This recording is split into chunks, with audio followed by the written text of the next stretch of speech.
സഹോദരൻ പ്രത്യേകിച്ച് മലയാളിയാണ്. അത് ജയ്പ്രസാദ് എന്ന് പറയുന്ന പാലക്കാടുള്ള ജയ്പ്രസാദ്.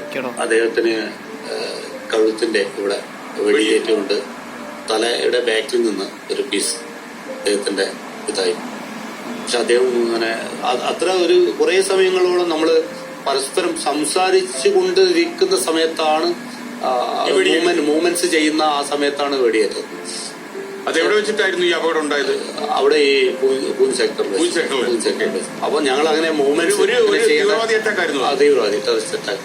അപ്പൊ അത് പെട്ടെന്ന് തന്നെ ഒരു വല്ലാത്ത ഒരു ഇത് വന്നു. അങ്ങനെ ആ മടിയെ നമ്മളെ മടിയിൽ ഇങ്ങനെ എടുത്ത് ഞാനും വേറൊരു നമ്മുടെ ഒരു സൈനികരുണ്ടായിരുന്നു. അപ്പൊ എടുത്തുകൊണ്ട് ഫുള്ള് ശരീരമൊക്കെ ബ്ലഡായി. അപ്പൊ അത് വല്ലാത്ത ഒരു അവസ്ഥയിലായിരുന്നു. കാരണം നമ്മളെ ഏറ്റവും ഒരു സഹോദരൻ, പ്രത്യേകിച്ച് ഒരു മലയാളി അപ്പോൾ ഉണ്ടായി. മലയാളി എന്നല്ല, എല്ലാവരും നമ്മൾ ഒരേപോലെ തന്നെയാണ്. പക്ഷെ ആ ഒരു സന്ദർഭം അത് വല്ലാത്ത സൈനികന് എന്ത് പറ്റി? അദ്ദേഹം മരണപ്പെട്ടു.